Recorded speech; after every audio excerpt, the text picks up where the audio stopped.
హైదరాబాద్ శివారు మీర్పేటలో జరిగిన rowdy sheeter Suri హత్య వెనక అసలు కదేంటి? అక్క అన్నను కోల్పోయిన తమ్ముడు ఏళ్ల తరబడి పగ పెంచుకున్నాడా?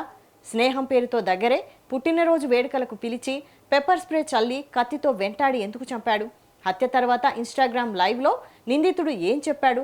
అసలు ఈ హత్యకు దారితీసిన కారణాలేంటి? ఇప్పుడు తెలుసుకుందాం. మీరుపేట పోలీస్ స్టేషన్ పరిధిలోని టీకేఆర్ కాలేజ్ సమీపంలో జూలై 20వ తేదీ అర్ధరాత్రి ఈ దారుణ ఘటన చోటు చేసుకుంది. జల్పల్లికి చెందిన దాసరి సురేందర్ అలియాస్ సూరిపై గతంలోనే అనేక క్రిమినల్ కేసులున్నాయి. 3 హత్య కేసులు, పోక్సో, దొంగతనాలు తదితర నేరాలకు సంబంధించి అతడిపై మొత్తం 45 కేసులు నమోదయ్యాయి. గతంలో రాచకొండ పోలీసులు అతడిపై నగర బహిష్కరణ కూడా విధించారు. ఆ తర్వాత వరంగల్కు వెళ్లిన సూరి తిరిగి ఉప్పల్ ప్రాంతంలో నివసిస్తున్నాడు. సురేందర్ గతంలో సబా ఫాతిమా అనే మహిళను ప్రేమించి వివాహం చేసుకున్నాడు. ఆమెపై అనుమానంతో 2022లో హత్య చేసినట్లు ఆరోపణలున్నాయి. ఆ ఘటన తర్వాత ఫాతిమా సోదరుడు సల్మాన్ సురేందర్ను బెదిరించాడు. తనకు ఎప్పటికైనా ప్రమాదం ఉంటుందని భావించిన సురేందర్ 2024లో సల్మాన్ను హత్య చేసినట్లు పోలీసులు చెబుతున్నారు.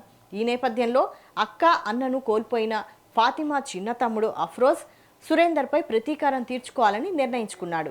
సురేందర్ను హత్య చేసేందుకు అఫ్రోజ్ కొంతకాలంగా పక్కా ప్లాన్ చేసినట్లు పోలీసులు అనుమానిస్తున్నారు. తనపై అనుమానం రాకుండా సురేందర్తో స్నేహంగా ఉంటూ సరైన సమయం కోసం ఎదురుచూశాడు. జూలై 20వ తేదీ రాత్రి నందనవనం గణేష్ నగర్లో పుట్టినరోజు వేడుకలు జరుగుతున్నాయని చెప్పి సురేందర్ను అక్కడికి పిలిపించాడు.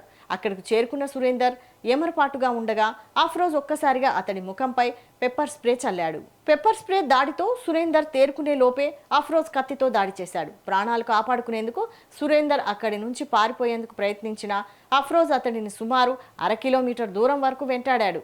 అనంతరం మరోసారి కత్తితో దాడి చేసి హతమార్చాడు. తీవ్ర గాయాలతో రక్తపు మడుగులో పడిపోయిన సురేందర్ను స్థానికులు ఆసుపత్రికి తరలించే ప్రయత్నం చేసినా అప్పటికే అతడి మృతి చెందినట్లు వైద్యులు నిర్ధారించారు. హత్య అనంతరం అఫ్రోజ్ చేసిన పని మరింత సంచలనంగా మారింది. ఇన్స్టాగ్రామ్లో లైవ్ పెట్టి తన స్నేహితులతో నవ్వుతూ మాట్లాడిన అతడు కైసా హై బాయ్, ఎట్లుంది నా ఆట అంటూ హత్య గురించి చెప్పాడు. సుమారు 4 నిమిషాల నిడివి ఉన్న ఈ వీడియో సోషల్ మీడియాలో వైరల్గా మారింది. కేసు నమోదు చేసిన పోలీసులు ప్రత్యేక బృందాలతో దర్యాప్తు చేపట్టారు.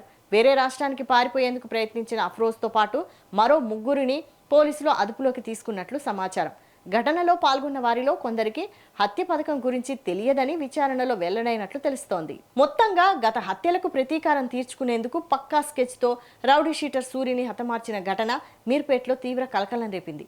స్నేహం పేరుతో దగ్గరే పుట్టినరోజు వేడుకల ముసుగులో పిలిచి పెప్పర్ స్ప్రే కత్తులతో దాడి చేసి హత్య చేయడం సంచలనంగా మారింది.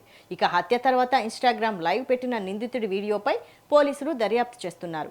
హత్య వెనుక ఉన్న పూర్తి కుట్ర, మరెవరైనా ప్రమేయం ఉందా అనే కోణంలో పోలీసులు విచారణ కొనసాగిస్తున్నారు.